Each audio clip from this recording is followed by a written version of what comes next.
નીતિવચન 6ઠ્ઠો અધ્યાય 6ઠ્ઠી કલમ.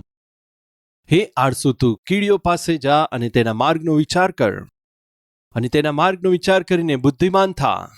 તેમાં કોઈ નાયક કે હાકેમ હોતો નથી, કે તેમને કોઈ મુકાદમ હોતા નથી, તો પણ તે ઉનાળામાં પોતાના અન્નનો સંગ્રહ કરતા હોય છે, અને કાપણીના મોસમમાં પોતાના ભોજનને તે બટોરે છે. કેટલીક મુખ્ય વાતોને આજે તમારી આગળ વહેંચવા માંગુ છું. તેમાં સૌથી પહેલા, કીડી પાસેથી આપણે શું શીખી શકીએ છીએ જાણો છો? કીડીઓ તેઓ ખૂબ જ સ્ફૂર્તિલી હોય છે. શું છે? કીડીઓ ખૂબ જ ફૂર્તિવાન હોય છે, મહેનતથી કામ કરતા હોય છે. શું ક્યારેય તમે જાહેરાત જોઈ છે? ઓછા સમયની અંદર વધારે ધન પ્રાપ્ત કરી લો. તમે એવી જાહેરાત જોઈ છે? થોડા સમયમાં વધારે નાણાં કમાવો. બીજું, થોડા રોકાણમાં અને અધિક લાભ મેળવી લો. ત્રીજું, ઘરે જ રહીને 1 મહિનાની અંદર 1 લાખ રૂપિયા કમાવો. એવી જાહેરાત શું જોઈ છે? હા, ચોક્કસ જોયું હશે. 5,000 બેંકમાં ડિપોઝિટ કરો, સાંજ સુધીમાં 50,000 તમારા એકાઉન્ટમાં આવશે. મારી પાસે એક ભાઈ આવ્યા, ચહેરો ઉતરેલો હતો. શું થયું ભાઈ? હા બ્રધર, એક મેસેજ આવ્યો હતો. કેવો મેસેજ હતો ભાઈ? 5,000 જલ્દીથી આ ખાતામાં જમા કરાવો, તમારી લોટરી લાગી છે, તમારો ફોન નંબર પસંદ કર્યો છે. શા માટે પસંદ કરવામાં આવ્યો છે કહીએ તો? 50 લાખ રૂપિયા તમને જલ્દીથી પ્રાપ્ત થશે. તમારો ફોન નંબર સિલેક્ટ થયો છે. આ રીતે એક મેસેજ આવવાથી તે ખૂબ જ ઉત્સાહિત થઈને મનમાં વિચારવા લાગ્યા, 50 લાખ આ લકી ડ્રો તમારે નામે નીકળ્યું છે એમ વિચાર્યું.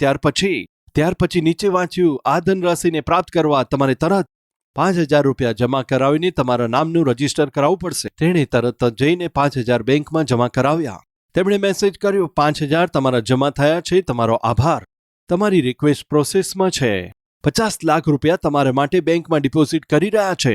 જો તમારે તે કાઢવા હોય તો 35,000 જલ્દીથી જમા કરાવી દો. બહુ સારું છે, 50 લાખ મળે છે તો 35,000 જમા કરવામાં શું વાંધો છે? જલ્દીથી જઈને બેંકમાં 35,000 જમા કરાવ્યા. 35,000 જમા કરાવી દીધા. હવે 50 લાખ તમારા ખાતામાં આવવાના છે. ટ્રાન્સફર ફીસ બાકી છે, 75,000 જમા કરાવી દો. ઓહો, ટ્રાન્સફર ફી પણ હોય છે એમ વિચાર કરીને 75,000 જમા કરાવ્યા. તે મારી પાસે આવીને, બ્રધર, 50 લાખ રૂપિયા મને લાગી ગયા બ્રધર. અરે લાગી ગયા? હા, સારી રીતે લાગી ગયા. કેમ, શું થયું? પહેલા 5,000 કીધા તો મેં જમા કરાવ્યા. ત્યાર પછી 35,000 કીધા તો તે પણ જમા કરાવ્યા. ત્યાર પછી 75,000 કીધા તો એ જમા કરાવ્યા. 50 લાખ મેળવાના છે ને બ્રધર, એ કેટલા છે એમ વિચારીને, ઠીક છે, અત્યાર સુધી કેટલા જમા કરાવ્યા? 3.5 લાખ જમા કરાવ્યા છે બ્રધર. ઠીક છે, જમા કરાવ્યા કરો. કેટલી મૂર્ખતા છે વાલાઓ! કોણ આવું કરે છે જાણો છો? કોણ આવું કરતા હોય છે? મેં તમને જણાવ્યું ને. શું? મહેનત ઓછી કરીને અધિક ધન કમાવો, થોડી લાગત લગાવો, અધિક લાભ મેળવી લો, ઘર પર જ બેસી રહો, મહિનાની અંદર 1 લાખ રૂપિયા કમાઓ. બીજું એક નવું આવ્યું છે, તે શું છે? ડાયટિંગ બિલકુલ ના કરશો, મોટાપો ઓછો કરી શકો છો. તમે જોયું ને, ડાયટિંગ બિલકુલ કર્યા વગર તમે વજન ઉતારી શકો છો. આજે આપણી મધ્ય એવું કોઈ છે કે જે વજન ઉતારવા માંગતા હોય?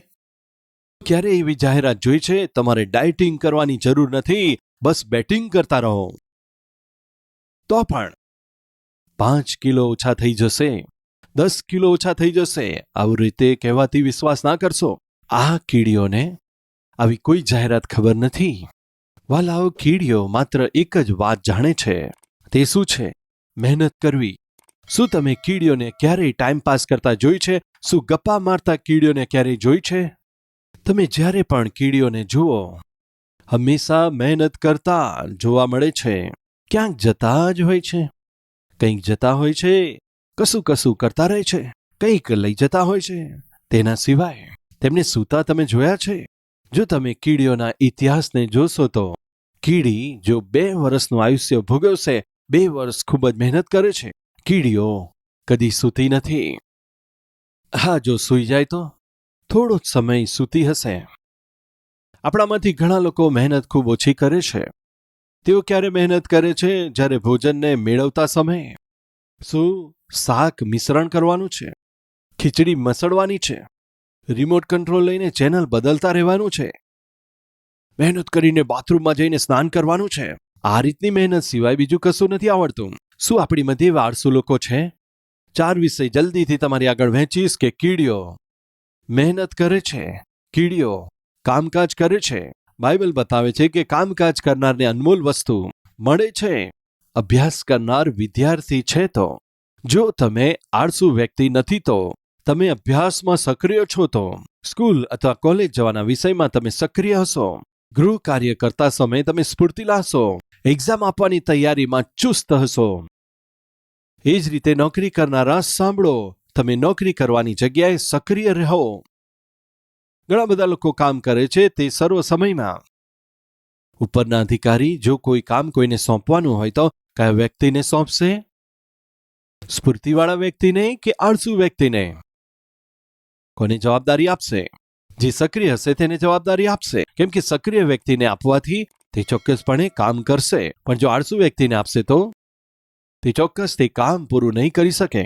આળસુપણાનું બીજું એક ચિહ્ન શું છે કહીએ તો, જો તમે તેને કંઈ કામ આપશો તો તે કામ નહીં કરે. શા માટે નથી કર્યું પૂછીએ તો તેનું અદ્ભુત કારણ તે બતાવશે.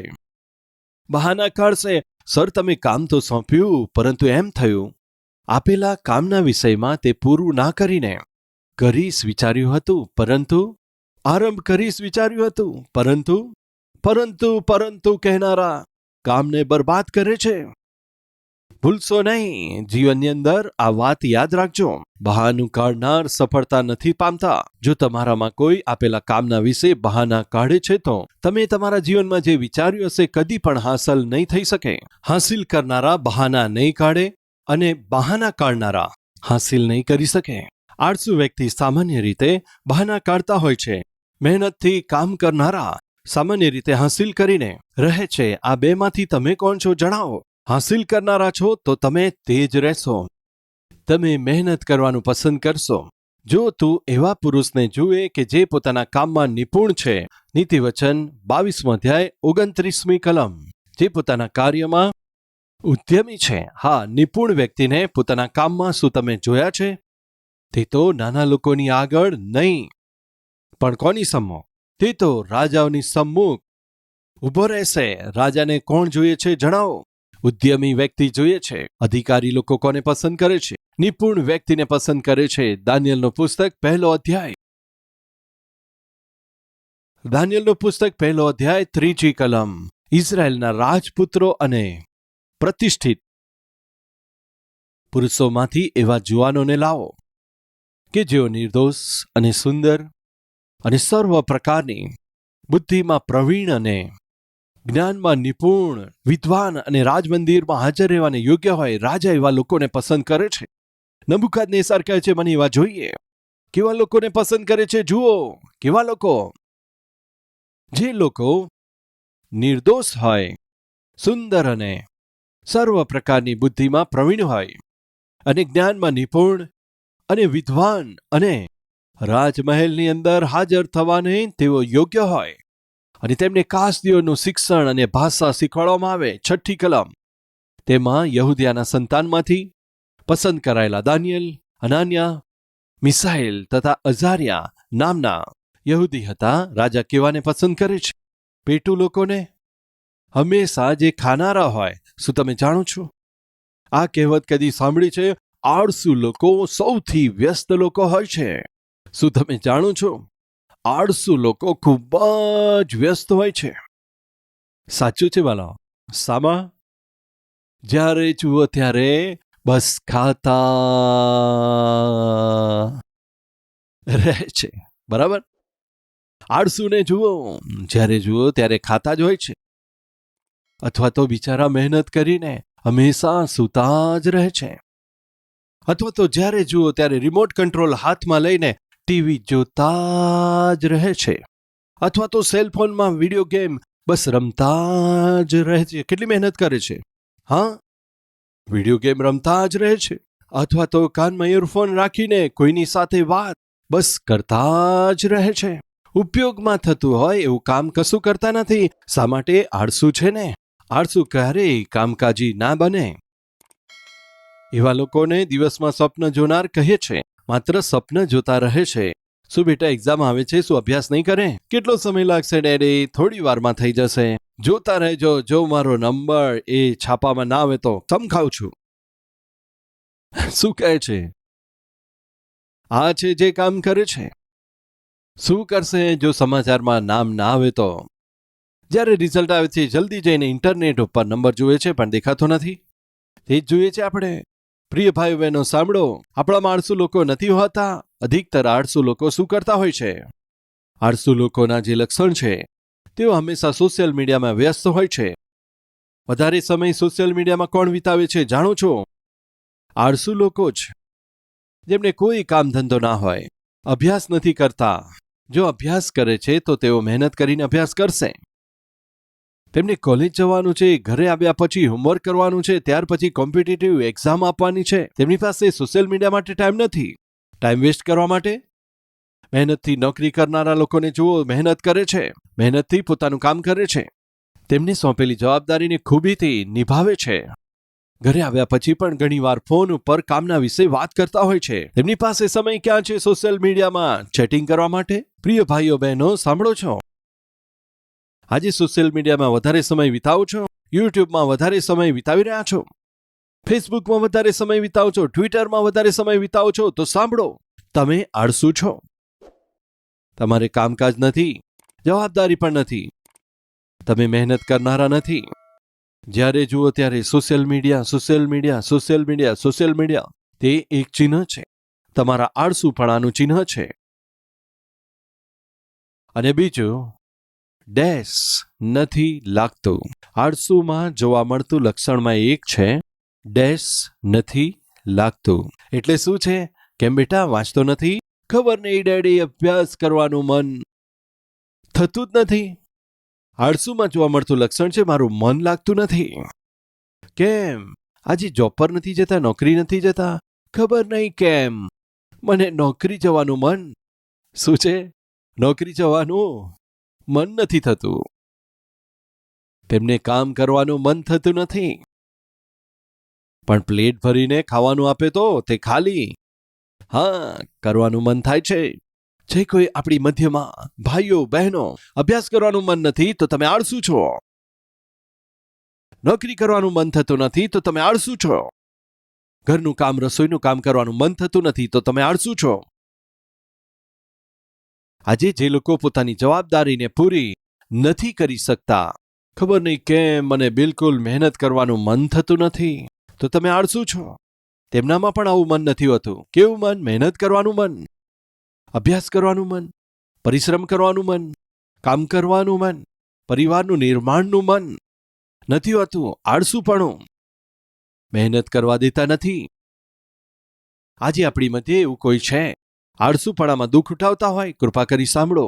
તો ઉન્નતિ કોણ કરશે? કોણ સુંદર ભવિષ્યને જોઈ શકશે? કોણ પોતાના જીવનની અંદર ઉત્તમ સ્થાનમાં પહોંચશે? ધ્યાનથી સાંભળો, કીડીઓ આપણને શું શીખવે છે? જેઓ પરિશ્રમ કરે છે, જેઓ મહેનત કરે છે, તો ચોક્કસ ઉન્નતિ કરશે.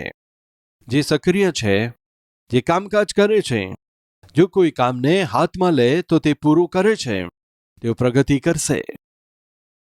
સેવામાં મારી ચારે તરફ સેંકડો લોકો, હજારો લોકો સેવામાં સહભાગી હોય છે. જો કોઈને હું કામ આપવા ચાહું તો કોને આપીશ જાણું છો? મહેનત કરનારાને આપીશ. જે સ્ફૂર્તિથી કામ કરતા હોય તેને આપીશ. કેમ કે ભરોસો છે જો તેમને કામ સોંપીશું તો તેઓ કરશે. પણ આળસુને કામ સોંપવાથી તેઓ કામ પૂરું નહીં કરી શકે. આળસુઓને કામ સોંપો કે સેવકાઈ આપો, તેની સાથે ન્યાય નહીં આપી શકે. બેદરકાર રહેશે એ આળસુપણાનું લક્ષણ છે. કેટલાક લોકોને હું જોઉં છું, તેમને કામ સોંપવાથી બેદરકાર હોય છે. તે કામ પૂરું કરતા નથી, ફિનિશ કરી શકતા નથી. પણ તેના હજારો કારણ બતાવે છે. શા માટે? કેમ કે આળસુમાં આવા ગુણ જોવા મળે છે.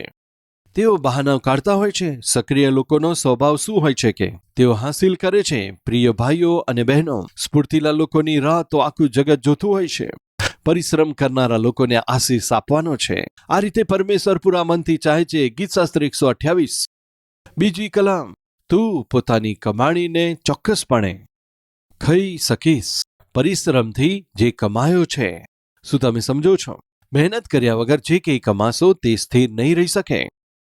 શું આપણી મધ્ય એવું કોઈ છે મહેનત કર્યા વગર કમાવું છે, ખોટી રીતે કમાવું છે, સરળતાથી નાણાં બમણા કરવા છે એવી ખોટી વિચાર છે? એ તો મૂર્ખતા છે, એ તો ભોળાપણું છે. એવું કદી ના કરશો. બાઇબલ જણાવે છે ચોક્કસ 100% 100% મહેનત કરનાર વ્યક્તિ પોતાની કમાણી ખાઈ શકશે, ચોક્કસ ખાઈ શકશે, અનુભવ કરી શકશે. તમને ધન્ય છે અને તારું ભલું જ થશે. તારા ઘરની અંદર તારી સ્ત્રી ફળવંત દ્રાક્ષ વેલાના જેવી થશે અને તારી મેદની આસપાસ સારી તરફ તારા બાળકો સારું પાણી પીધેલા, શું લખ્યું છે, છોડ જેવા થશે. આ છે મહેનત કરનારા લોકોનો આશીર્વાદ. પહેલી કલમ તેમને ધન્ય છે કે જેઓ યહોવાનો ભય રાખે છે અને તેમના માર્ગમાં ચાલે છે.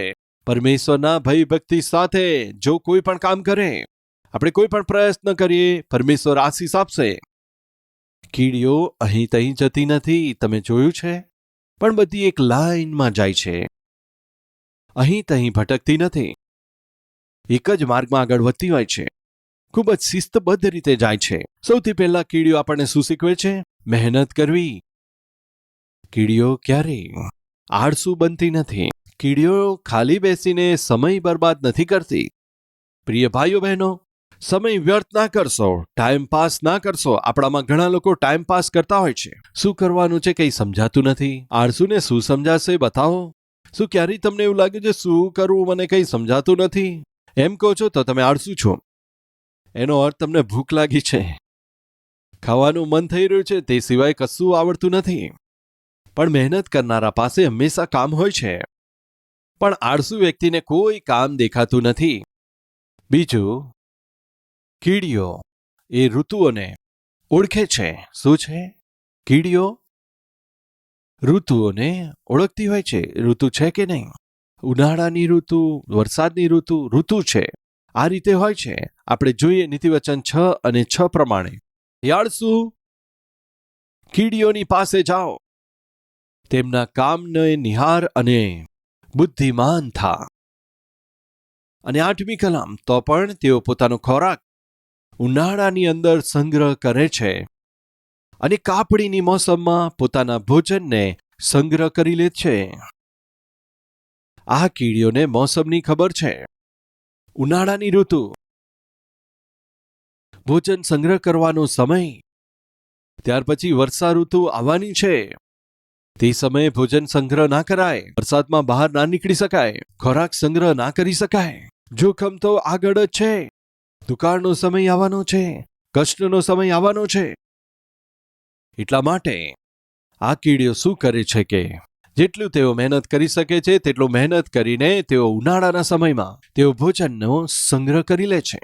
તેનો અર્થ શું છે જાણો છો? કીડીઓ તેઓ સમયને પારખે છે, તેના ફળ સ્વરૂપે આગળની દ્રષ્ટિ રાખીને મહેનત કરે છે. આજે આપણામાંથી ઘણા લોકો આગળનો સમય નથી જોતા. ઉનાળાની અંદર વસ્તુઓને ખોરાક સંગ્રહ કરે છે. જે કંઈ તેમણે સંગ્રહ કર્યો છે ખાવાની આશા નથી રાખતી. જેટલું ભોજન સંગ્રહ કર્યું છે હવે શાંતિથી બેસીને બધું ખાઈ લઈએ એવો વિચાર નથી કરતી. પણ શું કરે છે? તે ભોજન વસ્તુનો સંગ્રહ કરે છે. અને વર્ષા ઋતુ આવે છે, મહેનત કરવાનું મન હોય તો પણ મહેનત કરવા માટેનો તે યોગ્ય સમય ના કહી શકાય. એટલા માટે શું કરે છે જાણો છો? તેઓ એકઠું કરે છે, ભોજન વસ્તુઓને છુપાવીને રાખે છે, સુરક્ષિત રાખે છે, કેમ કે કષ્ટકાળ આવવાનો છે. દૂરદ્રષ્ટિ રાખનાર એવું જીવન કીડીઓ શીખવે છે, પરંતુ આપણામાં ઘણા લોકો દૂરદ્રષ્ટિ રાખી શકે છે? એકવાર વિચાર કરો.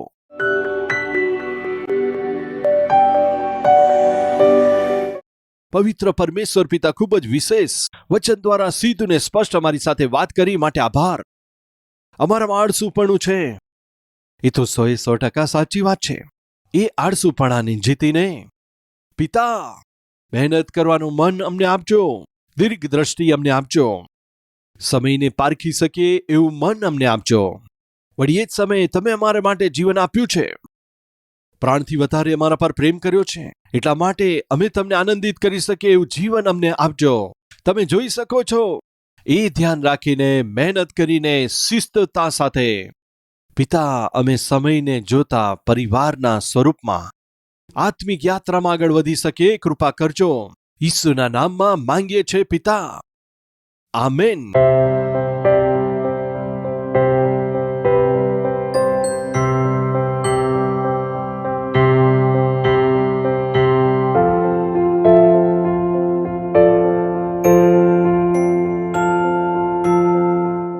અમારું address Calvary, post box number 30, Kukatpally, Hyderabad 72.